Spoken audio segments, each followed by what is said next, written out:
Very good afternoon to one and all present here. कैसे हो आप लोग? होप करता हूँ सारे लोग खुश होंगे एंड ठीक होंगे। आज हम स्टार्ट करने वाले important questions for the BNS, भारतीय न्याय संहिता, जो कि पहले आईपीसी 1980 था, अब रिपीट होके बीएनएस भारतीय न्याय संहिता 2023 हो चुका है। अगेन ये जो नोट्स बनाए हैं रानी मैम जी ने बनाए हैं, तो उनका जो क्रेडिट पूरा उन्हीं को मिलना चाहिए। स्टार्ट करते हैं, वन बाय वन क्वेश्चन को सॉल्व करने वाले हैं। ऑलमोस्ट 50 क्वेश्चन हम डिस्कस करेंगे इस सेशन में, कंप्लीट करेंगे 50 हो जाए, अगर नहीं हुए तो दो पार्ट में वीडियो को डिवाइड कर लेंगे। श्री गणेश करते हैं क्वेश्चन नंबर 1 से, ग्रीवियस हर्ट के बारे में। सबसे पहले समझते हैं हर्ट क्या होता है। हर्ट मतलब होता है किसी भी पर्सन को नुकसान पहुंचाना, ठीक है, जो फिजिकली हो सकता है, मेंटली हो सकता है, चोट पहुंचाना, नुकसान पहुंचाना। ग्रीवियस हर्ट मतलब होता है सीरियस चोट पहुंचाना, नुकसान पहुंचाना, ठीक है, बॉडीली हार्म, उसको मतलब एक तरीके से आप क्या कर रहे हो, उसको बहुत ही ज़्यादा नुकसान पहुंचा रहे हो और इंटेंशनली नुकसान पहुंचा रहे हो, ठीक है। ग्रीवियस मतलब उसका हाथ तोड़ देना, पैर तोड़ देना, ठीक है, कुछ इस तरीके का नुकसान पहुंचा जिसकी वजह से उसको लाइफ टाइम की इंजरी मिल रही है, इसे कहते हैं grievous hurt. Grievous hurt refers to certain kind of the serious bodily injury that are specifically listed in the BNS injury. It involve say several harm such as the person की body और health के साथ नुकसान कर रहे हो। Example लिखा हुआ है, permanent loss of the I site या फिर इयरिंग्स, उसको देखने और सुनने की क्षमता हमेशा के लिए खत्म कर दिया आपने, फ्रैक्चर कर दिया, हड्डियों में कड़कड़ाहट या फिर उसकी बोन्स जो भी हड्डियाँ टूट गई, permanent impairment of limbs and उसके बाद endangering a life, causing a severe body pain for at least 20 days, ठीक है, severe body pain for at least 20 days, वो भी सीवियर ग्रीवियस हर्ट या फिर सीवियर हर्ट की कैटेगरी में आएगा। एग्जाम्पल में दिया हुआ, ए ने बी को आयरन रॉड लोहे की डंडे से उसको हिट किया, बी उसका जो विजन था, देखने की क्षमता वो खत्म हो गई। जजमेंट सुप्रीम कोर्ट की एक जजमेंट है वर्सेस स्टेट ऑफ पंजाब 1958 की जजमेंट बताया कि इंटेंशन हम चेक करेंगे ग्रीवियस हर्ट को डिटरमाइन करने के लिए, उसका इंटेंशन था या नहीं था। अगर उसने डिफेंस किया या वो किसी उसका इंटेंशन नहीं था तो उससे ग्रीवियस हर्ट नहीं माना जाएगा। नेक्स्ट क्वेश्चन है क्रिमिनल फोर्स। क्रिमिनल फोर्स मतलब होता है कोई भी क्राइम करने के लिए आप फोर्स यूज़ करते हैं, उसे कहते हैं क्रिमिनल फोर्स। इंटेंशनली आप सामने वाले पर्सन के अगेंस्ट में कुछ कर रहे हो, ठीक है, आप जानबूझ के किसी को धक्का दे रहे हो, आप जानबूझ के किसी को पत्थर मार रहे हो, ठीक है, या फिर आप जानबूझ के किसी पर्सन को ऐसा दिखाने की कोशिश कर रहे हो जिसकी वजह से उसको नुकसान हो जाए, ठीक है, आप जानबूझ के किसी पर्सन को क्या कर रहे हो, डरा रहे हो, धमका रहे हो, फिजिकल फोर्स यूज़ कर रहे हो, ठीक है, इसे कहते हैं criminal force. Criminal force means using force against the persons intentionally to commit an offense, to cause a harm, annoyance or a fear. Element क्या है? यूज फिजिकल फोर्स यूज कर रहे हो, इंटेंट टू आपको इंटेंशन है कि सामने वाला पर्सन को हार्म हो जाए, फियर करने के लिए। इलस्ट्रेशन है, ए ने बी को पुश किया pool of the water with intention of annoying the humiliation, B has, जिसमें ए का जो था क्रिमिनल फोर्स यूज किया उसने, उसे कहते हैं क्रिमिनल फोर्स। एक जजमेंट है Kishore Kumar versus state of MP 2007 की जजमेंट है। कोर्ट ने बताया कि सिर्फ एप्लीकेशन फोर्स का एप्लीकेशन मतलब फोर्स लगाना किसी पर्सन को, वो क्रिमिनल नहीं माना जाएगा, उसका इंटेंशन होना चाहिए, ठीक है। तो क्रिमिनल केस में फिर क्रिमिनल लॉ में सबसे जो मेन इंग्रेडिएंट होता है वो होता है इंटेंशन, मेंस जिसको हम लैटिन वर्ड में मेंस बोलते हैं। तो कोर्ट ने भी Kishore Kumar state of MP 2007 की जजमेंट है कि सिर्फ फोर्स यूज़ करना ही हम क्रिमिनल नहीं मान लेंगे उस फोर्स को क्रिमिनल फोर्स, उसका इंटेंशन होना चाहिए, अनलॉफुल इंटेंशन होना चाहिए उसका। नेक्स्ट क्वेश्चन है mistake of fact. Mistake of fact एक एज अ डिफेंस यूज़ कर सकते हैं। सपोज आपने किसी को, आपको लगा, आप एक पुलिस ऑफिसर हो, आपको लगा कि ये पर्सन जिसने चोरी किया, आपने उसको बंद किया और जेल में बंद कर दिया, ठीक है, बट आप पता चला बाद में आपने किसी ऐसे पर्सन को जेल में बंद कर दिया है जो इनोसेंट है, जिसने चोरी की भी नहीं है। तो मिस्टेक ऑफ द फैक्ट, आपको फैक्ट नहीं पता थी अच्छे से, उसकी मिस्टेक हो गई, उसे कहते हैं मिस्टेक ऑफ फैक्ट, ठीक है। मिस्टेक ऑफ फैक्ट डेफिनेशन देख लेते हैं। मिस्टेक ऑफ फैक्ट सिचुएशन जहाँ पे person commit an act believing, उसने गुड फेथ में ये काम किया, ठीक है, but there is a belief fact on incorrect fact, it is recognised under the BNS as a defence to criminal liability. अगर हम क्रिमिनल लायबिलिटी के लिए डिफेंस यूज़ करते हो, पुलिस ऑफिसर बोल सकता है बाद में कि माय लॉर्ड, मैंने उसे एज अ क्या नाम है गुड फेथ में पकड़ा था, मुझे लगा था वो चोर है बट चोर नहीं था। एक एग्जाम्पल दिया हुआ, एक सोल्जर ने क्या किया, फायर एट द समवन किसी के ऊपर फायरिंग की इन अ बैटल, बिलीविंग, उसको लगा कि सामने वाला पर्सन है, वॉर चल रहा था, वॉर में सोल्जर ने किसी के ऊपर गोली चलाई, उसको लगा सामने वाला पर्सन एनिमी है, बट बाद में पता चला वो एनिमी नहीं, वो तो इनोसेंट पर्सन था, तो सोल्जर को मिस्टेक ऑफ फैक्ट था। एक जजमेंट है State of Orissa versus Khora Singh, इसमें बताया था कि accused killed another person believing it was ghost, उसने किसी पर्सन को मार दिया, उसको लगा कि भूत है सामने वाला पर्सन, भूत खड़ा है सामने, उसने उसको मार दिया, बाद में पता चला कि वो इनोसेंट था, उसने गुड फेथ में मारा उसको, ठीक है, तो इसे हम मिस्टेक ऑफ फैक्ट कहेंगे। नेक्स्ट क्वेश्चन है बाइगेमी या फिर बिगेमी, ठीक है। बिगेमी मतलब होता है कि आपका ऑलरेडी मैरिड हो आप, ठीक है, चाहे मैन और वुमेन, आपने मैरिड होते हुए, आप शादीशुदा होते हुए भी आपने किसी और से शादी की, उसे कहते हैं बिगेमी, ठीक है। It is a act of the, मतलब आप अपने स्पाउस के रहते हुए भी आप क्या कर रहे हो, किसी और से शादी कर रहे हो, which is also address in the Hindu Marriage Act में भी इसको एड्रेस किया गया। Bigamy is act of marrying another person while already being a legally married, exception है, एक्सेप्शन कहाँ पे है, मतलब बिगेमी नहीं माना जाएगा कि आपका फर्स्ट मैरिज जो वॉइड हो चुका है या फिर नल हो चुका है। इफ़ ये कस्टम या रिलीजियस अलाउ करता है कि आप एक के रहते हुए दूसरे से शादी कर सकते हो, सपोज मुस्लिम लॉ में अलाउ करते हैं कि आप 4 बीवी रख सकते हो, तो वहाँ पे वो बिगेमी नहीं कहा जाएगा। ठीक है, एग्जांपल है कि ए इज़ ऑलरेडी मैरिड है, जो कि बी से उसने सी से भी मैरी कर लिया विदाउट बी को डाइवोर्स बिना डाइवोर्स दिए हुए। एक जजमेंट भी है, Sarla Mudgal versus union of India 1995 की जजमेंट सुप्रीम कोर्ट ने बोला कि converting to another religion to contact to second marriage without dissolving the first is illegal. मतलब आप किसी और से शादी कर रहे हो और उसके किसी और से शादी कर रहे हो और साथ में उसका रिलीजन को भी अडॉप्ट कर रहे हो बिना पहले वाली जो भी आपकी वाइफ है या स्पाउस है उसको डिसॉल्व किए हुए उसको छोड़े तो उसे इलीगल मान लिया जाएगा और उसको बेगमी माना जाएगा। नेक्स्ट क्वेश्चन है क्वेश्चन नंबर 5, जिसको बोलते हैं डिसऑनेस्टी। डिसऑनेस्टी में समझाने वाला कुछ है नहीं, मतलब सामने वाले पर्सन का कुछ भी ऐसा कर रहे हो सामने वाले पर्सन के साथ, मतलब बेईमानी कर रहे हो, सिंपल शब्दों में कहा जाए तो डिसऑनेस्टी मतलब रॉन्गफुल एक्ट, कोई भी ऐसा रॉन्गफुल एक्ट आपने किया जिसकी वजह से सामने वाले पर्सन को नुकसान हो जाए और आपको फायदा हो जाए। ठीक है, उसे कहते हैं dishonesty. A person act dishonestly in the intended to cause wrongful gain to one person, wrongful loss to another. Key element क्या है इसमें, इंटेंशन था आपको सामने वाले पर्सन को डिसीव करना, नुकसान पहुंचाना, and act that result in the wrongful gain और रॉन्गफुल लॉस, आपको रॉन्गफुल गेन हो जाए और सामने वाले पर्सन को लॉस हो जाए। ठीक है, एग्जांपल दिया हुआ है, ए ने बी का मनी ले लिया, प्रिटेंड करके वो उसको वापस दे देगा, बट लेटर उन्हीं के पता चला कि ए का इंटेंशन ही नहीं था उसको वापस देना। ठीक है, जजमेंट है RP Kapoor versus state of Punjab 1960 की जजमेंट है, सुप्रीम कोर्ट ने बताया डिसऑनेस्टी अगर आप चीटिंग या थेफ्ट प्रूव करना चाहते हो सामने वाले में से चीटिंग किया या चोरी किया तो वहाँ पर डिसऑनेस्टी एक इंग्रेडिएंट बन जाता है, ये सुप्रीम कोर्ट ने बताया। नेक्स्ट क्वेश्चन नंबर 6 बात करता है right of the private defence of a person when it extend to causing death. Question है कि right of the private defence of a person and when it extend to causing death, मतलब हर एक person को right दिया गया कि आप प्राइवेट डिफेंस में तो अपने डिफेंस के लिए प्राइवेट डिफेंस के लिए आपको बहुत ज़्यादा इमिनेंट थ्रेट में थे, आप बहुत ही ज़्यादा इमिनेंट डेंजर में थे, उस टाइम पे आपने रीजनेबल डिफेंड किया या फिर डिफेंड करते हुए सामने वाले पर्सन जो आपके ऊपर नुकसान पहुंचाने वाला था, जो आपके ऊपर अटैक करने वाला था, जो अटैकर था, उसको भी आपने जान से मार दिया, वो उस बंदे की डेथ हो गई। आप डिफेंड कर रहे थे, आप इंटेंशन नहीं था, डिफेंड करते थे वो पर्सन की डेथ हो गई तो उसे हम रीजनेबल डेथ या फिर उसको ये नहीं बोल सकते कि आपने सामने वाले पर्सन का मर्डर किया है। ठीक है, एज अ डिफेंस यूज़ कर सकते हैं। ठीक है, सपोज एक पर्सन है जो कि अटैकर उसके सामने आ रहा था, उसको अटैक करने वाला था, उसके अटैकर के हाथ में एक चाकू था और वो सामने वाले पर्सन को अटैक करने वाला था, उसको डर था कि अगर उसने मेरे को मार दिया, अटैकर आ रहा है उसके हाथ में चाकू है तो मेरी लाइफ जा सकती है, फियर ऑफ लाइफ था। ठीक है, तो मैंने क्या किया, आसपास देखा एक वेपन था, मैंने उसको उठाया और अटैकर को मारा, जिससे अटैकर की जान चली गई। जो ये एक्ट है ये जस्टिफाई माना जाएगा and as the threat was eminent, जो थ्रेट था बहुत ही एमिनेंट था और लेथल था। लेथल मतलब होता है कि सीवियर थ्रेट जिससे मेरी जान जा सकती थी। ठीक है, तो उसको डिफेंड करने के लिए मैंने अगर उसको अटैकर को डिफेंस करने के लिए उसको किल भी कर दिया तो वो जस्टिफाई माना जाएगा। ठीक है, देखते नोट्स में क्या लिखा हुआ है।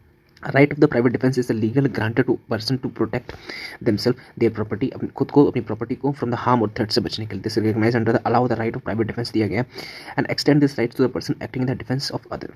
एक्सटेंशन ऑफ द डिफेंस में बोला था, extension of the private defence depends on the nature of threat and situation के ऊपर डिपेंड करता है। सपोज सामने वाला पर्सन आपको थ्रेट दे रहा था बट वो आपकी लाइफ से रिलेटेड नहीं था। ठीक है, ऐसा मतलब वो थ्रेट दे रहा था कि मैं आपका घर जला दूंगा या फिर मैं आपका मोबाइल फ़ोन तोड़ दूंगा, तो यार आपका लाइफ नहीं जा रही है, लाइफ का थ्रेट नहीं है। ठीक है, इस सिचुएशन अगर आपने उसकी जान ले ली तो उसे मर्डर ही कहा जाएगा। ठीक है, तो नेचर के ऊपर डिपेंड करता है कि अब थ्रेट किस टाइप का नेचर थी, ये सिचुएशन क्या थी, उसके ऊपर डिपेंड करता है कि क्या नाम है, इसको प्राइवेट डिफेंस से यूज़ कर सकते हो या नहीं यूज़ कर सकते हो। और आगे देखते हैं क्या लिखा है। 2 टाइप को थ्रेट को डिफाइन किया हुआ, एक होता है लेथल थ्रेट, एक होता है non lethal threat. Lethal threat मतलब होता है कि threat of the life is severe, life से रिलेटेड थ्रेट दिया है कि अगर आपने ऐसा नहीं किया तो आपके बच्चों को मार देंगे या फिर हम आपको मार देंगे। ठीक है, इस तरीके के थ्रेट यूज़ कर रहे थे जिसकी वजह से रिजल्ट इन डेथ हो सकती है। नॉन लेथल थ्रेट मतलब कि if threat is not life threatening threat नहीं है। ठीक है, सपोज मैं थ्रेट दे रहा हूँ कि आपने अगर मेरे को 20 लाख रुपए की फिरौती नहीं दी तो मैं आपकी कार चला दूंगा। ठीक है, ये उसको एक्सीडेंट करवा दूंगा किसी से, इसी कहते हैं नॉन लेथल थ्रेट। और लेथल थ्रेट मतलब अगर आपने मेरे को 20 लाख रुपए की फिरौती नहीं दी तो मैं आपको जान से मार दूंगा या फिर आपके बच्चों को जान से मार दूंगा, इसे कहते हैं lethal threat. When the private defence extend to causing death, कब जो प्राइवेट डिफेंस है डेथ बन जाएगा। ठीक है, आपको private defence as a defence tool दिया गया है पर्सन को जो हम यूज़ कर सकते हैं only specific circumstances. Threat of the death of the serious harm, ऐसा थ्रेट आ रहा है जिसकी वजह से आपको लग रहा है बहुत ही सीरियस हार्म हो सकता है। ठीक है, तो उसके इसमें आप as a private defence use कर सकते हो। If a person is defending themselves is faced with an imminent threat of death और ग्रीवियस हार्म, बहुत ज़्यादा नुकसान हो सकता है, they are justified using the lethal threat. वो लेथल थ्रेट मतलब डेथ वाला जो फोर्स है वो यूज़ कर सकता है, ऐसा फोर्स यूज़ करता है जिससे सामने वाला पर्सन जिसको आप डेथ हो सकती है, ऐसा फोर्स वो यूज़ कर सकता है। अगेन एक जजमेंट है K M Nanavati versus state of Maharashtra 1961 की जजमेंट। सुप्रीम कोर्ट ने बताया कि if a person is imminent danger, वो बहुत ही ज़्यादा डेंजर में था, डेथ की सिचुएशन में था, ग्रीवियस हार्म हो सकता था, तभी ये सेल्फ डिफेंस यूज़ किया जाएगा, even it result in death. ठीक है, तभी ये माना जाएगा हाँ उसने सेल्फ डिफेंस अपने अच्छे के लिए किया है। ठीक है, और उसका डेंजर में नहीं था, ग्रीवियस हार्म नहीं हो सकता था, फिर भी उसने सेल्फ डिफेंस यूज़ करके सामने पर्सन को मार दिया, तो उसे माना जाएगा उसने मर्डर किया। ठीक है, नेक्स्ट क्वेश्चन है कंस्ट्रक्टिव क्रिमिनल लाइबिलिटी। इसमें हम common intention and common object पढ़ेंगे। पहले तो समझते हैं कंस्ट्रक्टिव कॉमन लाइबिलिटी होता क्या है। What is the meaning of constructive common liability? Constructive common liability मतलब होता है कि ऐसी लाइबिलिटी, जैसे कंस्ट्रक्टिव या फिर कॉलिटिव लाइबिलिटी भी बोलते हैं, ऐसी लाइबिलिटी जहाँ पे आप किसी क्राइम में इन्वॉल्व थे बट एक्चुअल में वहाँ पे आपने क्राइम नहीं किया, बट फिर भी आप लाइबल हो गए। क्यों लाइबल हो गए? आप इन्वॉल्व थे, आपने उस क्राइम को एड किया, एड में तो उसमें हेल्प की भले ही, और इंटेंशनली, ठीक है, या फिर किसी एक्शन के थ्रू आपने हेल्प किया, भले ही उसमें आपने कुछ क्राइम किया ही नहीं किया, उसे कहते हैं कंस्ट्रक्टिव लाइबिलिटी। कंस्ट्रक्टिव लाइबिलिटी में दो चीज़ें पढ़ने वाले, कॉमन इंटेंशन। कॉमन इंटेंशन मतलब कि आपका इंटेंशन था, आप चार लोगों ने मिलकर एक ग्रुप बनाया कि हम क्या करेंगे, मोदी जी के घर में चोरी करेंगे। चार लोग में से तीन लोग घर में गए चोरी करने के लिए, एक लोग मतलब आप बाहर खड़े रहे, आपने चोरी नहीं की। कोर्ट में मैटर गया, कोर्ट में कहा कि भाई चारों लोग को सजा सुनाई जाती है। आपने कहा कि माय लॉर्ड, चार लोग मिलकर चोरी की बट चोरी तीन ही लोगों ने की, मैं तो घर में गया ही नहीं, तो बोला जाएगा आपका इंटेंशन था ना, कॉमन इंटेंशन था ना चोरी करने का, तो आपको भी सजा मिलेगी। इसे कहते हैं कॉमन इंटेंशन। ठीक है, तो कंस्ट्रक्टिव लाइबिलिटी में हमने देखा कि where a person is held responsible for the crime they did not directly, उसने किया भी नहीं but they was contributed through their action and intention, की तो उसने कंट्रीब्यूट किया था। कॉमन इंटेंशन मतलब होता है कि वो crime is committed by several people acting together with the shared intention. आपका इंटेंशन क्या था? शेयर्ड था। ठीक है, मतलब क्राइम इज कमिटेड बाय, एक पर्सन ने क्राइम किया बट एवरीवन इज इन्वॉल्व, जो भी उसमें इन्वॉल्व था वो इक्वली लायबल होगा उस एक्ट के लिए, उस कॉमन इंटेंशन के through. This act does not require direct participation, इसमें ये नहीं बोलता कि सबका पार्टिसिपेशन होना जरूरी है, सिर्फ शेयर्ड इंटेंशन भी है तो उसको हम क्राइम मान लिया जाएगा। एग्जाम्पल, तीन लोगों ने मिलकर क्या किया, एक स्टोर है उसको हम उसमें चोरी करेंगे, रॉबरी करेंगे, ए नहीं किया क्या शॉपकीपर को मार दिया, तो बाकी तीन लोग भी उस किलिंग के लिए, उस मर्डर के लिए लायबल किए जाएंगे फिजिकली। नेक्स्ट है कॉमन ऑब्जेक्ट। कॉमन ऑब्जेक्ट मतलब आपने कोई एक एसोसिएशन बनाया, कोई एक ग्रुप बनाया, कोई एक पार्टी बनाई, कोई एक बॉडी बनाई, कंपनी बनाई, ये पार्टनरशिप बनाया, कुछ भी एक एसोसिएशन बनाया, उसका जो ऑब्जेक्ट था वो इलीगल था। सपोज आपने कहा कि हम आज से डाकू 6-7 लोग मिलकर आपने ग्रुप बना लिया, आज से आप लोग रॉबरी करेंगे, क्या नाम है, फिरौती लेंगे, डकैती करेंगे, ये सारी चीज़ें करेंगे, तो वो क्या हो गया, एक एसोसिएशन हो गया। ऑब्जेक्ट उस आपका ऑब्जेक्ट उसमें क्या है, इलीगल ऑब्जेक्ट, इलीगल काम को करना। उस इलीगल ऑब्जेक्ट में लोग, सपोज 10 लोग शामिल है, 10 में से एक ने भी अगर कुछ गलत किया तो वो 10 के 10 लायबल होंगे। ठीक है, इसे कहते हैं कॉमन ऑब्जेक्ट। कॉमन ऑब्जेक्ट आपका ऑब्जेक्ट क्या था, बहुत ही इलीगल था। Common object applies when a crime is committed by the an unlawful assembly. एक अनलॉफुल असेंबली मतलब 5 और मोर पर्सन का ग्रुप। ठीक है, with common object. In this case अब अगर मेंबर किसी असेंबली के किसी मेंबर ने भी गलत किया ना, तो ऑल मेंबर्स हेल्ड लायबल किए जाएंगे, इवन इफ सारे मेंबर्स ने गलत किया ही नहीं किया, सारे मेंबर्स ने पार्टिसिपेट भी नहीं किया ना, फिर भी ये लायबल किए जाएंगे। Next, this section does not require share intention. यहाँ पर नहीं देखा था कि आपका इंटेंशन शेयर था, आप उस मेंबर, उस असेंबली के पार्ट थे, एसोसिएशन के पार्ट थे, तो भी आपको मान लिया जाएगा। एग्जांपल ABCDE ने एक अनलॉफुल असेंबली बनाई, ड्यूरिंग द असेंबली सी ने क्या किया, किसी पर्सन को मार दिया, और बाद में जो मैटर कोर्ट में गया, और उसके बाद देखा जाएगा उस असेंबली में कौन कौन लोग शामिल थे, ये सारे लोग शामिल थे, सबको क्या मिल जाएगा, सारे लोग पार्टिसिपेशन मान लिया जाएगा किलिंग में। जजमेंट है कि Niranjan Singh versus state of Punjab 1995 की जजमेंट है। इसमें बताया गया था कि to hold the individual accountable, एक इंडिविजुअल अकाउंटेबल होल्ड करने के लिए for the collective actions whether they are directly committed और ऑफेंस। ठीक है, ये देखा जाएगा। ठीक है, नेक्स्ट क्वेश्चन है what is the theft and when does the theft amount to robbery. यहाँ पर ना 3 चीज़ आती है, एक आता है थेफ्ट, एक होता है रॉबरी, एक होता है डकैती, जैसे हम डकैती भी बोलते हैं। थेफ्ट मतलब होता है किसी का सामान आप ले लेना, आपका इंटेंशन नहीं है उसको वापस लौटाना, इसे थेफ्ट माना जाएगा। ठीक है, उसके बिना किसी परमिशन के आपने उस चीज़ को ले ली। और मोस्टली यहाँ पे मूवेबल प्रॉपर्टी कवर होती है, जो ऐसी प्रॉपर्टी जो मूव हो सकती है, तो उसे कहते हैं मूवेबल प्रॉपर्टी। ठीक है, यू गेट थेफ्ट। रॉबरी मतलब होता है फोर्सफुली, ज़बरदस्ती आप घर में घुस के आप कोई चीज़ लेके आ रहे हो, इसे कहते हैं रॉबरी। एक होता है डकैती। डकैती मतलब होता है उसमें भी फोर्सफुली होता है, बट वहाँ पे ना एक पर्सन नहीं होता, वहाँ पे 4 से 5 लोग मिलकर जाते हैं, चोरी करके आते हैं, उसे कहते हैं डकैती। ये 3 डिफरेंस अलग अलग वर्ड है। ठीक है, तो देखते हैं थेफ्ट क्या होता है। Theft is a dishonest taking someone's else movable property के लिए लेना विदाउट कंसेंट, बिना उसके कंसेंट के, और इंटेंशन ये है कि परमानेंट हमारे पास ही रहे, उससे छीन ले हम परमानेंटली, उसको वापस ना देना पड़े, इसे कहते हैं थेफ्ट। एलिमेंट क्या है थेफ्ट के लिए, प्रॉपर्टी ले लिया अपने सामने वाले पर्सन का डिसऑनेस्ट इंटेंशन से, विदाउट कंसेंट, बिना उसके कंसेंट, उससे बिना पूछे किसी के बैग में किसी का पर्स निकाल लेना, चोरी है। ठीक है, बसों में चोरी होती है, मेट्रो में चोरी होती है। प्रॉपर्टी मस्ट भी मूवेबल प्रॉपर्टी होनी चाहिए, इमूवेबल प्रॉपर्टी यहाँ पे थेफ्ट में कवर नहीं किया गया। ठीक है, एग्जांपल ए ने बी का वॉलेट मार दिया बैग में से बिना उसके परमिशन के, और इसे बिल्कुल क्या कहेंगे, थेफ्ट कहेंगे। बोला कि थेफ्ट कब रॉबरी बन जाती है, तो हमने बताया कि अगर आप थेफ्ट कर रहे हो, फोर्स यूज़ कर रहे हो, सामने वाले को फिजिकली मेंटली हार्म भी कर रहे हो, तो रॉबरी में आ जाएगा। रॉबरी इज अ थेफ्ट और extortion combined with the use of force और अ थ्रेट टू फोर्स, ठीक है, फोर्स यूज़ कर रही है, डरा रहे हो कि आपने नहीं दिया, चल भाई चल, चाकू निकाल कर बोल रहे हो, चल भाई चल, ला पर्स है जो भी निकाल, जो भी बैग में है सारा निकाल, जो भी जेब में है, फोन वॉलेट सब निकाल, ये रॉबरी है। डिफरेंस फ्रॉम द थ्रेट से डिफरेंस ये है कि in the robbery offender use a threat use करता है for the use of the force against the victim to commit the crime. The force of threat is essential element माना जाता है theft को रॉबरी में कन्वर्ट करने के लिए, ठीक है। तो रॉबरी के लिए क्या क्या एसेंशियल कंडीशन है, वायलेंस या थ्रेट यूज कर रहे हो, violence must be use either through theft और to obtain the property. Example भाई ए ने क्या किया, चाकू निकाला बी के सामने कि जो भी तेरे पास है सब कुछ निकाल, नहीं तो मैं तेरे को मार दूंगा, तो सारी चीज़ लेके वो भाग गया। जजमेंट है अगेन एक जजमेंट है Ram Singh versus state of Haryana 2001 की जजमेंट है। कोर्ट ने क्लैरिफाई किया अगर वायलेंस यूज़ किया गया है प्रॉपर्टी को लेने के लिए वो रॉबरी मान लिया जाएगा, ठीक है। प्रॉपर्टी को लेने के लिए कोई भी वायलेंस यूज़ किया उसे रॉबरी मान लिया जाएगा। क्वेश्चन नंबर 9 बात करता है when does a culpable homicide amount to murder. पहले तो समझ लेते हैं कल्पेबल होमिसाइड क्या होता है। कल्पेबल होमिसाइड एक बहुत ही ब्रॉड टर्म है, बहुत ही बड़ा वर्ड है, और मर्डर एक छोटा सा पार्ट है उस कल्पेबल होमिसाइड का, ठीक है। तो क्वेश्चन ये पूछा कि कब कल्पेबल होमिसाइड्स मर्डर मान ली जाए। कल्पेबल होमिसाइड मतलब कोई भी ऐसा काम कर रहे हो, कोई भी ऐसा एक्ट कर रहे हो जिसमें आपका इंटेंशन था भी, या फिर ऐसा कोई भी काम कर रहे हो जिसमें आपका इंटेंशन नहीं था बट आपको नॉलेज थी, ठीक है। या अगर मैं ऐसा कुछ करूँगा तो सामने वाले पर्सन को डेथ हो सकती है, सामने वाले पर्सन को बहुत ही ज़्यादा ग्रीवियस हर्ट हो सकता है, इसे कहते हैं culpable homicide.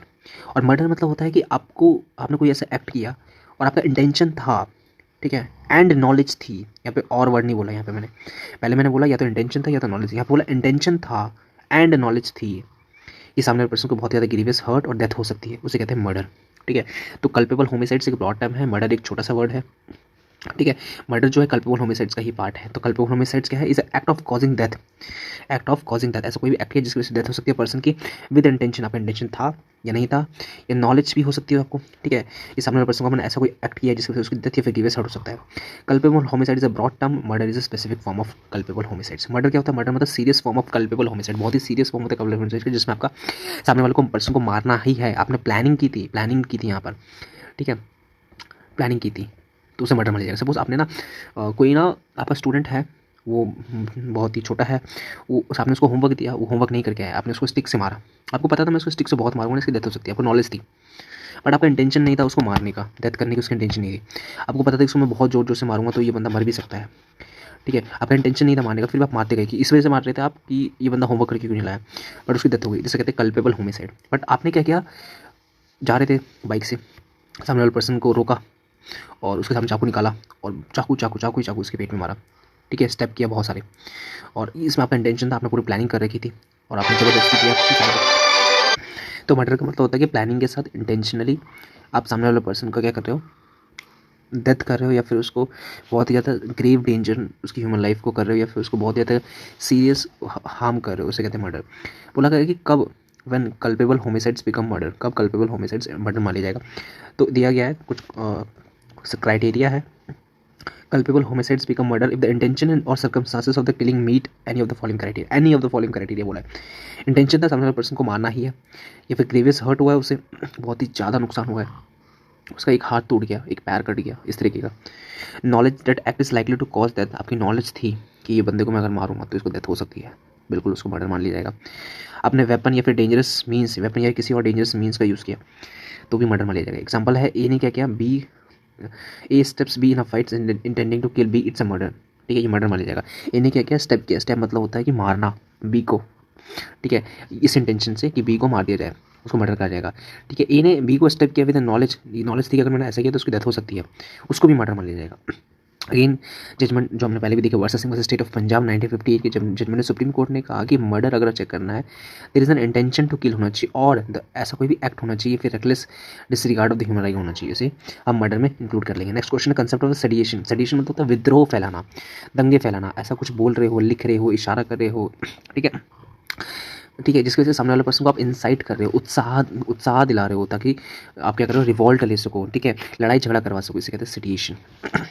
Sedition refer to act और स्पीच और writing incite people to revolt against the authority of the government, government के अगेंस्ट, स्टेट के अगेंस्ट, ठीक है, आप क्या कर सकते हो, नुकसान पहुंचा रहे हो, ठीक है, कि इस गवर्नमेंट ने हमें कहा था 5 साल में हम ये कर देंगे वो कर देंगे, इसने नहीं किया, तो आप क्या करो, दूसरी गवर्नमेंट की जो पार्टी है वो लोगों को भड़का रही है, देखो इसको आपने वोट दे के इस पार्टी को आप लेके आए थे बट इस पार्टी ने आपके अकॉर्डिंग काम ही नहीं किया, इसने ये वादे किए थे, ये का वादे आपने कंप्लीट ही नहीं किए, इसने, आप क्या कर रहे हो, लोगों को भड़का रहे हो, बोल के, लिख कर, स्पीच के थ्रू, किसी पोस्ट के थ्रू इंसाइट कर रहे हो, ठीक है, उसे कहते हैं sedition. It involve promotion of hated, ठीक है, क्या कर रहे हो आप, क्या कर रहे हो, हेट को प्रमोट कर रहे हो, कंटेम्प्ट कर रहे हो, डिस्कनेक्ट कर रहे हो टुवर्ड द गवर्नमेंट, उसे कहते हैं सेडिशन।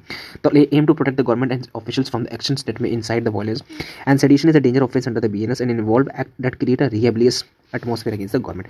असेंशियल क्या है, सेडिशन के लिए आप इंसाइट कर रहे हो, ऑफेंस के लिए या डिसऑनेस्ट डिसकंटेंट के थ्रू, ठीक है, आप हेट, कंटेम्प्ट और डिससेटिस्फेक्शन फैला रहे हो, स्पीच राइटिंग एंड एक्शन के थ्रू भी हो सकता है। सॉरी, एग्जाम्पल दिया हुआ सेम जजमेंट है कुछ Kedarnath Singh versus state of Bihar की जजमेंट है 1962 की।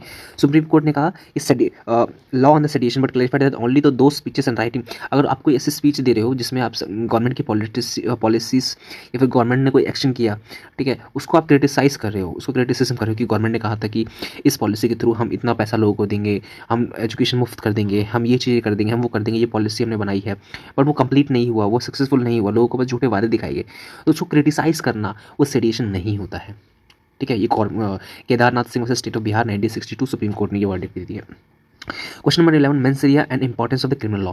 मेंस एरिया बहुत ही ज़्यादा इंपॉर्टेंट होता है criminal law and criminal case में। मेंस एरिया एक लैटिन वर्ड है जिसका मतलब होता है गिल्ट माइंड या फिर गिल्टी माइंड या फिर बैड इंटेंशन, आपका दिमाग में बहुत ही ज़्यादा बैड था, इंटेंशन था कि सामने वाले पर्सन को मारना ही है, ये ऑफेंस करना ही है, ठीक है, इसको खराब करना ही है, ठीक है, इसे कहते हैं गिल्टी माइंड, मेंस एरिया हम चेक करते हैं। अगर क्रिमिनल केस है, ये क्रिमिनल लॉ है, तो उसमें मेंस एरिया बहुत ही इंपॉर्टेंट होता है। कोई क्राइम हुआ है तो उसमें सबसे पहले चेक करना कि आपका मेंस एरिया था या नहीं था, गिल्ट माइंड था या नहीं था। आपका गिल्ट माइंड नहीं था, आपने गुड फेथ में काम किया, ठीक है, बिलीफ में काम किया, गुड बिलीफ में आपने अच्छे के लिए काम किया सामने वाले का, बट बुरा हो गया, तो ये गलत नहीं माना जाएगा, ठीक है।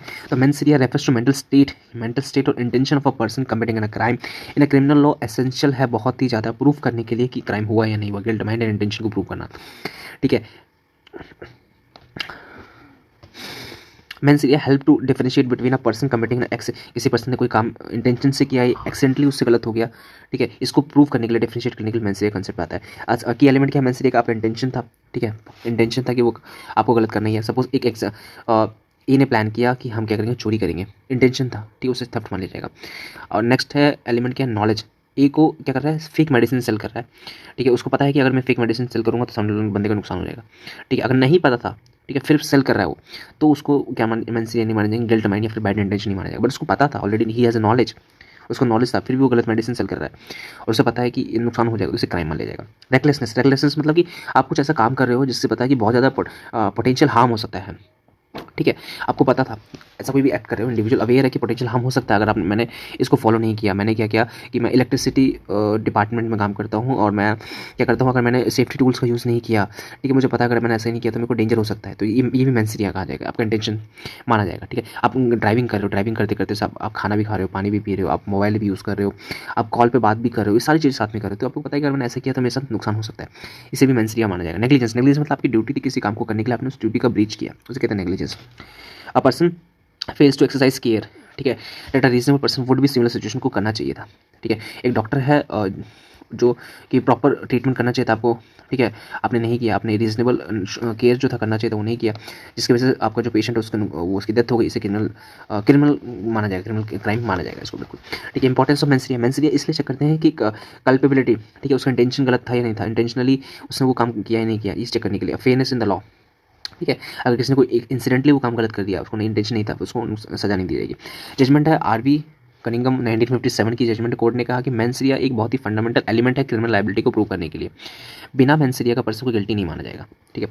Next concept again same, good faith के ऊपर है। गुड फेथ अंदर गुड फेथ मतलब तो कोई भी आपने काम किया सामने वाले को भले के इंटेंशन से किया, गुड फेथ में किया, गुड बिलीफ में किया, आपका इंटेंशन था, ऑनेस्ट इंटेंशन था, ईमानदार वाला इंटेंशन था, मलाई से डिसाइड इंटेंशन नहीं था आपका, ठीक है, और फिर भी ये गलत हो गया तो उसको उस केस में आपको क्राइम नहीं माना जाएगा, सिंपल सा है। In the context of BNS the good faith is an exception. Good faith एक डिफेंस भी यूज़ कर सकते हो, आप कोर्ट में बोल सकते हो माय लॉर्ड मैंने ये काम किया, मैंने ये नुकसान मैंने जानबूझ के नहीं किया, मैं तो अच्छा काम कर रहा था, कुछ बड़ी गलत हो गया, ठीक है, तो वो भी क्या मान लिया जाएगा, वो बैड इंटेंशन नहीं माना जाएगा। सपोज एग्जांपल दिया कि डॉक्टर सर्जरी परफॉर्म कर रहा था अपने पेशेंट की और पूरे इंटेंशन के साथ, पूरा गुड फेथ में परफॉर्म कर रहा था कि ये सर्जरी सक्सेसफुल हो और मेरा जो पेशेंट है वो बिल्कुल ठीक ठाक रहे, बट अनफॉर्चुनेटली वो सक्सेसफुल ना हो पाई और सामने पर्सन की उसकी जो पेशेंट हो डेथ हो गई, तो हम इसको क्राइम नहीं मानेंगे, उसने गुड फेथ में किया, अच्छे के लिए किया। सपोज कोई गवर्नमेंट ने कोई ऑफिसर है उसने कुछ काम किया, उसको लगा ये लीगल काम है, बहुत ही अच्छा काम है और लीगल ऑर्डर के अकॉर्डिंग है, बट बाद में वो अनलॉफुल हो गया, तो वो भी उसे गुड फेथ में ही माना जाएगा, ठीक है, तो की कंसेप्ट क्या है गुड फेथ का? Believe in the truth of the fact. If a person believe that actions are legal and justified, उसको लगता है कि मेरे एक्शन बहुत लीगल जस्टिफाइड है, and done to legitimate purpose को उसने वो काम किया, ठीक है, and that they may be protected under the good faith exception में प्रोटेक्ट किया जाएगा। नो डिसऑनेस्ट इंटेंशन नहीं था उसको, कोई भी बेईमानी का इंटेंशन नहीं था उसका। अगेन एक जजमेंट है आरबी स्मिथ 1959 की जजमेंट है। कोर्ट ने कहा the good faith can be use as a defence भी यूज कर सकते हैं इंडिविजुअल गुड फेथ, ठीक है। Distinct between the culpable homicides and murder with the judicial decision के through culpable homicides and murder को डिफाइन करना ऑलरेडी हमने देख चुका है। कल्पेबल होमिसाइड बहुत ही ब्रॉडर टर्म होता है जिसमें मर्डर इंक्लूड होता है। कल्पेबल होमिसाइड मतलब कि डेथ हो जाना किसी पर्सन का, ठीक है, आइदर विद द इंटेंशन के थ्रू, नॉलेज के थ्रू या रेकलेसनेस के थ्रू, ठीक है। और मर्डर उसका एक पार्ट है, इंटेंशन से कि आपने तो मर्डर मान लिया जाएगा। बोला कि कब जो कल्पेबल होमिसाइड से मर्डर मान लिया जाएगा, मर्डर इज मोर बहुत ज़्यादा सीवियर होता है, severe form of culpable homicide, ठीक है। कल्पेबल होमिसाइड का छोटा सा पार्ट है मर्डर, ठीक है। अगर आपने कोई भी काम किया जिसका इंटेंशन था कि सामने पर्सन को मारना ही है, उसके पर्सन की डेथ हो गई विद नॉलेज, आपको पता था कि अगर मैं ऐसा करूँगा तो उसकी डेथ हो सकती है, उससे भी मर्डर ट्रीट किया जाएगा, ठीक है। आपने बहुत ही ज़्यादा एक्सेसिव फोर्स यूज़ किया, आपने वेपन यूज़ किया, उस केस में इसको मर्डर मान लिया जाएगा। आपने रेकलेसनेस शो की, ठीक है, और उसकी वजह से उसकी जान चली गई, उसे भी मर्डर मान लिया जाएगा, ठीक है। नेक्स्ट क्वेश्चन की डिस्टिंक्शन क्या है? इंटेंशन और नॉलेज। Intention and knowledge, the culpable homicides में कमिटेड विद द नॉलेज, ठीक है, the act will likely to but murder require intention, ठीक है। मर्डर प्रूफ करने के लिए हमेशा इंटेंशन देखेंगे, आपको नॉलेज था या नहीं था ये हम नहीं चेक करेंगे, ठीक है। सर्कमस्टांसेस है, if act is done cruelly, बहुत ही क्रूरता से, ठीक है, ये कोई काम किया गया उसको भी मर्डर मान लिया जाएगा। Example, a person who hit another with a fist knowing that blow could cause death and does not intended to kill, ठीक है। एक पर्सन है उसने किसी और को क्या किया, मुक्का मारा, ठीक है, जिसकी वजह से सामने वाले पर्सन की होगी डेथ हो गई, तो उसे कल्पेबल होमिसाइड माना जाएगा, ठीक है। उसको नॉलेज थी बस उसका इंटेंशन नहीं था। मर्डर मतलब चाकू से किसी को मारना, इंटेंशनली से मर्डर करेगा। कुछ जजमेंट है State of Rajasthan versus Kashiram 2006 के जजमेंट कोर्ट ने क्लैरिफाई किया इंटेंशन टू किल इज की element that separate the murder from the culpable homicide. Intention क्या करता है, मर्डर एंड कल्पेबल होमिसाइड्स में डिफरेंशिएट क्रिएट करता है। Again versus Singh versus state of Punjab, third time ये केस पढ़ा, 1958 की जजमेंट है, versus Singh versus state of Punjab.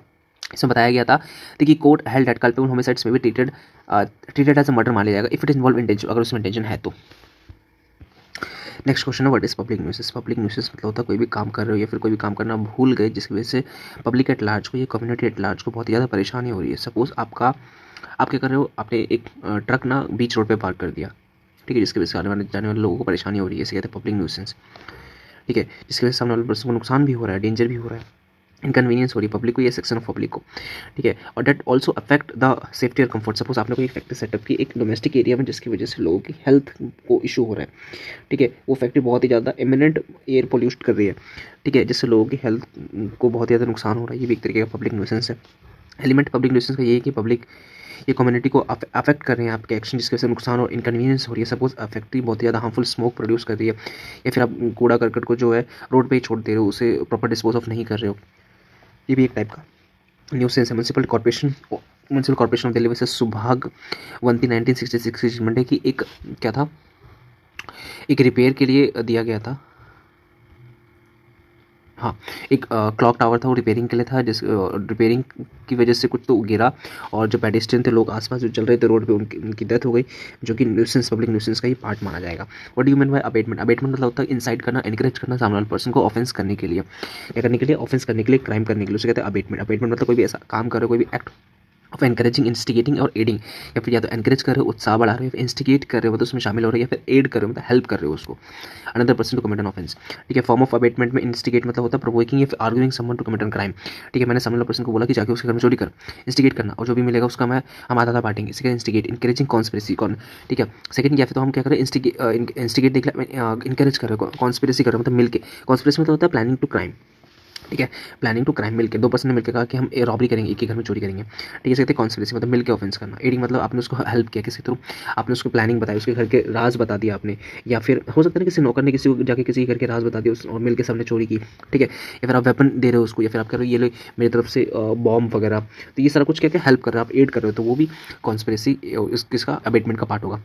Judgement RV Shivlal court ने बताया कि merely being present at the crime scene पर प्रेजेंट होना ही अबेटमेंट नहीं माना जाएगा, आप उसमें इंस्टिगेट, कॉन्स्पिरेट या फिर एड कर रहे हो तो ही क्राइम माना जाएगा, ठीक है। सपोज हॉस्टल के बाहर हमने क्या किया, चोरी करेंगे, हॉस्टल में जब चढ़ने के सामने एक ठेले वाला था, मोमोज की रेडी लगा रखी थी, वो भी क्राइम सीन पर प्रेजेंट था, तो क्या वो अबेटमेंट का पार्ट होगा? नहीं, वो अबेटमेंट का पार्ट नहीं, वो आई विटनेस माना जाएगा। नेक्स्ट है पब्लिक सर्वेंट। पब्लिक सर्वेंट मतलब गवर्नमेंट सर्वेंट मतलब कोई भी ऐसा पर्सन जो कि पब्लिक का काम कर रहा हो, पब्लिक गवर्नमेंट ऑफिशियल या फिर पुलिस ऑफिसर, फिर जज या फिर इंडिविजुअल। पब्लिक सर्वेंट को 3 पार्ट में डिवाइड किया है, जुडिशियल ऑफिसर, गवर्नमेंट ऑफिशियल या फिर arm force members. Judicial officer मतलब जज या फिर मजिस्ट्रेट। गवर्नमेंट ऑफिसर मतलब टैक्स ऑफिसर जो कि टैक्स कलेक्ट करता है गवर्नमेंट के बिहाफ पे पब्लिक से, ठीक है, उसे कहते हैं टैक्स ऑफिसर। या फिर रेवेन्यू ऑफिसर जो कि रेवेन्यू कलेक्ट करता है, टैक्स कलेक्ट करता है पब्लिक से, ठीक है। ये सारे पब्लिक सर्वेंट। इससे कुछ बताने की कुछ ज़्यादा खास जरूरत है। पीवी नरसिम्हा राव से स्टेट ऑफ सीबीआई का केस है, क्लैरिफाई किया गया था। मेंबर ऑफ पार्लियामेंट भी पब्लिक सर्वेंट परफॉर्म करता है, उससे पब्लिक ड्यूटी परफॉर्म करता है, उससे पब्लिक सर्वेंट मान लिया जाएगा। हाउस ट्रेसपास मतलब होता है किसी की प्रॉपर्टी, मूवेबल प्रॉपर्टी की बारे बात नहीं हो रही यहाँ पे, इमूवेबल प्रॉपर्टी की बारे में बात हो रही है। ट्रेसपास मतलब होता है किसी की प्रॉपर्टी पे बिना पूछे जबरदस्ती आप किसी के घर में घुस गए, ठीक है, बिना बेल को नॉक किए हुए या डोर को नॉक किए हुए, फिर रिंग बेल बजाए, इसे कहते हैं हाउस ट्रेसपास। मतलब घर में घुसना बिना इस लॉफुल एंट्री के, आपके पास कोई रीज़न नहीं था। सपोज कई बार आपने देखा होगा ना कि आईटी वाले जब रेड मारते हैं तो घर में बिना पूछे घुस जाते हैं, ठीक है, और क्या कहते हैं बाद में बोलते हैं कि हमारे पास कोई वारंट है, बट उनके पास लॉफुल एंट्री का वारंट था तो वो घुस गए तो वो कर सकते, उसे ट्रेसपास नहीं करेंगे। बट कोई चोरी करने आया, ठीक है, वो बिना पूछे पहले घर में घुसा, फिर उसने चोरी की, ठीक है, उसके बाद उसने फोर्स यूज़ करके चोरी की, ठीक है, तो इसमें इसको हम ट्रेसपास भी बोलेंगे, हाउस ट्रेसपास भी है, थेफ्ट भी है और रॉबरी भी है। इस सारे सेक्शंस पे अप्लाई होंगे। और trespass refer to unlawful entry to someone's property with intention to commit an offence, intimidate, ठीक है, किसी की प्रॉपर्टी हड़प लेना, ये भी ट्रेसपास में आता है। एसेंशियल एलिमेंट क्या, ट्रेसपास का एंट्री किया आपने बिना सामने वाला पर्सन के पूछे उसके घर में, उसको डेलिंग यूनिट में। इंटेंशन क्या था, आपका ऑफेंस करना या डराना धमकाना सामने पर्सन को। एग्जाम्पल, किसी का सामने पर्सन का घर तोड़ फोड़ कर रहे हो, चुरा रहे हो, ठीक है, उसके घर में घुस रहे बिना किसी पूछे। बच्चू दास वैसे स्टेट ऑफ बिहार का केस है, ठीक है, सिर्फ एंट्री करना हाउस में बिना किसी परमिशन के, ठीक है, उसे ट्रेसपास नहीं माना जाएगा। आपका इंटेंशन नहीं था ना क्राइम करना, आपने बिना, हो सकता है ना कि पड़ोस वाला बंदा पड़ोस से आपके घर में आ जाए बिना किसी कुछ पूछे, आपसे बिना डोर को नॉक किए हुए, तो उसको ट्रेसपास नहीं बोला जाएगा ना भाई, उसको ऑफेंस करने का क्राइम था, इंटेंशन था ऑफेंस कमिट करने का, ये भी चेक करेंगे। नेक्स्ट है अबडक्शन। अबडक्शन मतलब होता है कि अगेन किसी पर्सन को फोर्सफुली बिना उसकी परमिशन के एक जगह से उठा के दूसरी जगह पर ले जाना ताकि हम ऑफेंस कर पाए, क्राइम कर पाए, या फिर फिरौती का पैसा मांग पाए, इसे एक तरीके से किडनैपिंग भी कई बार बोलते हैं, ठीक है। अबडक्शन मतलब होता है एक्ट ऑफ फोर्सिंग और deceitful taking away a person from their lawful place with intent to confine them, उसको कन्फाइन करके रखना, ठीक है, बंद करके रखना, और commit an offence, offence commit करने के लिए, ठीक है। एलिमेंट क्या है, सबसे पहले फोर्स और डिसेप्शन के साथ सामने वाले पर्सन का प्रिटेंड कर रहे हैं फॉल्सफुली कि हम क्या कर रहे हैं, आपको कोई वहाँ पे बुला रहे हैं, फिर आपके फादर साहब उस एरिया में आपका इंतजार कर रहे हैं, इस तरीके से हम फोर्स यूज़ कर रहे हैं। ये मूवमेंट किया हमने उसको एक प्लेस लॉफुल प्लेस से अनलॉफुल प्लेस में लेके गए,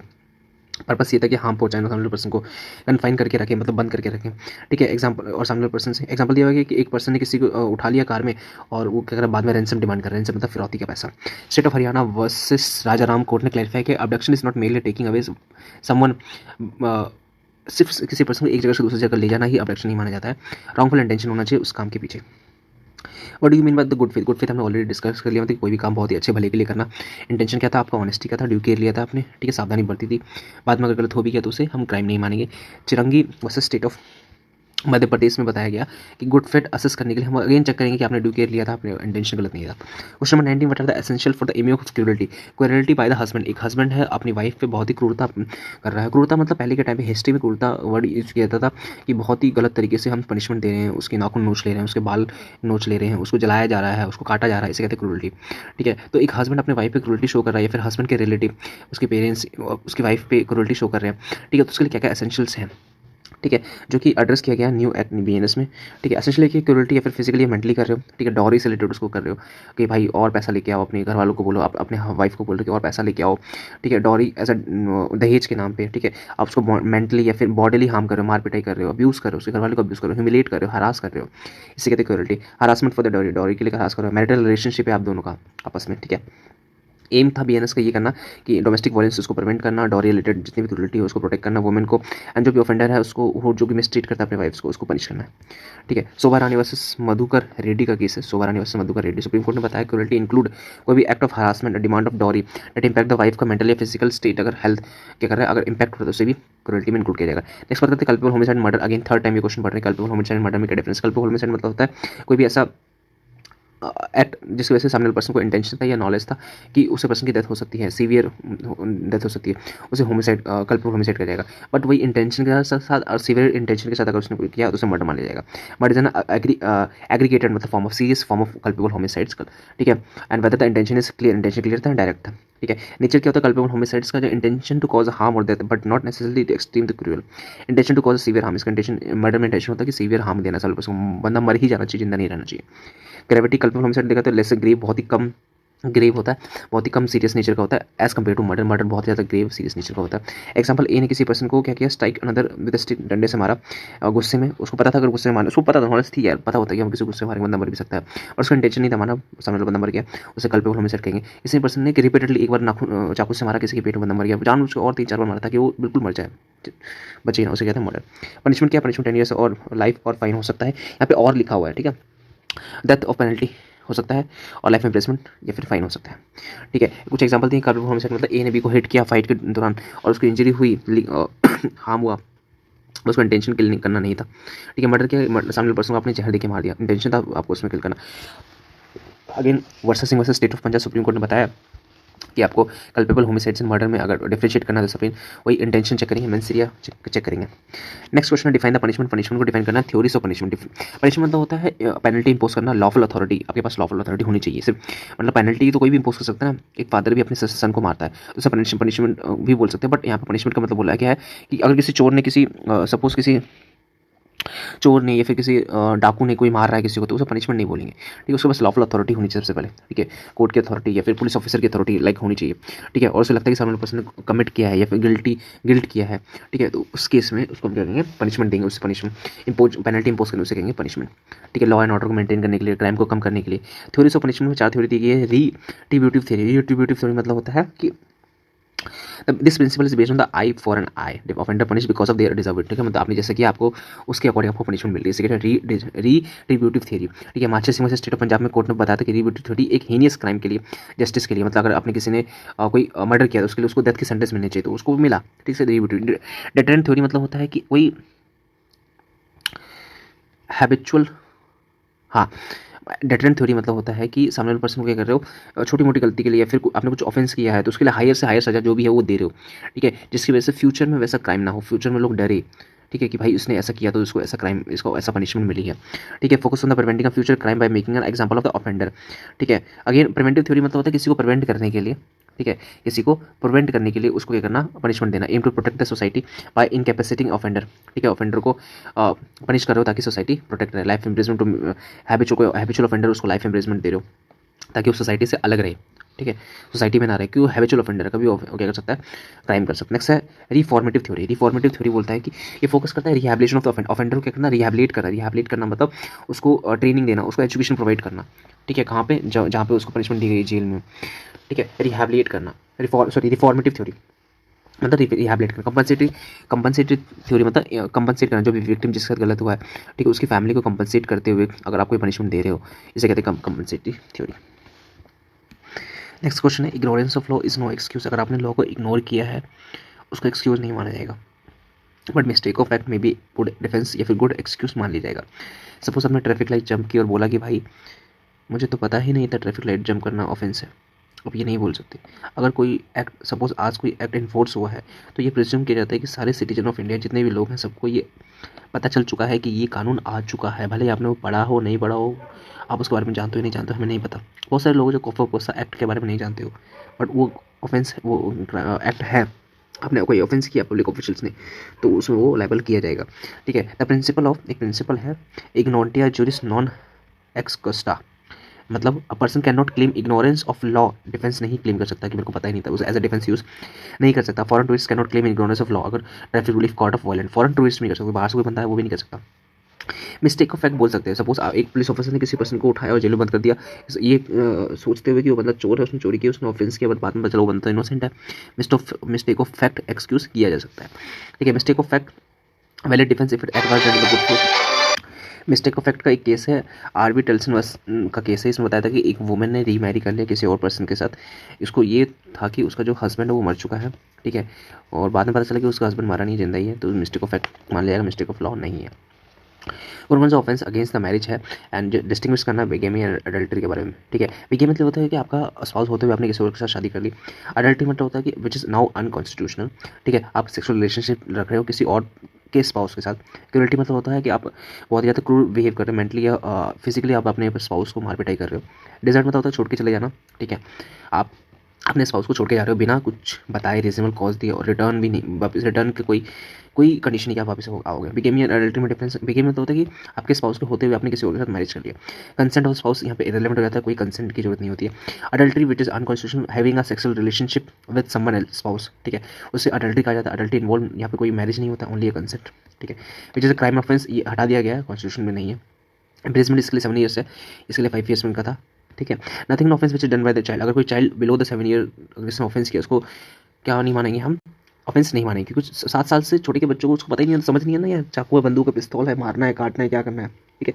अगर उसने कुछ ऐसा किया भी है, उससे करवाया गया भी, तो उसको लाइबल नहीं किया जाएगा। Below the 7 years presume to be incapable है ऑफेंस को कमिट करने के लिए, as a lack of the immaturity, mature person नहीं अंडरस्टैंड नहीं, समझ नहीं पाता कॉन्सिक्वेंसेस उसके क्या होंगे। 7 से 12 साल का कोई बंदा अगर उसने ऑफेंस किया तो उसको बिल्कुल जेल में डाला जाएगा और उसको सुधारिया मतलब नहीं आएगा। 7 से 12 साल के किसी बच्चे ने अगर ऑफेंस किया है तो उसको मेच्योरिटी अगर है, उसको पता है कि उसके कॉन्सिक्वेंसेस के बारे में पता है, ठीक है, तो उसको क्या किया जाएगा, बिल्कुल क्रिमिनल लाइबिलिटी माना जाएगा और उसको कहते हैं छात्र सुधार यंत्र, मतलब ऐसे किसी जेल में भेजा जाएगा जहाँ पे उसको पनिशमेंट ना देके उसको एजुकेशन दी जाएगी, ठीक है। हीरालाल वर्सेस स्टेट में डिसाइड किया था, court focus at maturity, mental maturity of 9 years old accuse of theft, ठीक है। अगर चोरी भी की है उसने तो उसको पता है कि कॉन्सिक्वेंसेस है, तो उसको बिल्कुल लाइबल किया जाएगा, और उसको नहीं अंडरस्टैंडिंग नहीं है तो उसको लाइबल नहीं किया जाएगा। Criminal breach of trust and dishonest misappropriation of the property के बारे में डिफरेंस बताया गया। क्रिमिनल ब्रीच ऑफ ट्रस्ट मतलब आपने किसी का ट्रस्ट, मतलब किसी का जो ट्रस्ट था, आपके ऊपर विश्वास था, उसको आपने घात किया, विश्वासघात किया है। मिसयूज ऑफ द प्रॉपर्टी, आपको प्रॉपर्टी दी गई थी, ठीक है, बैंकर ने आपके जो कस्टमर्स ने बैंक में पैसा डिपॉजिट किया ये सोच के कि मेरा जो पैसा सेफ रहेगा, बट बैंकर ने आपका पैसा को मिसयूज़ किया, डेजलिंग की, ठीक है, पैसा लेके भाग गया।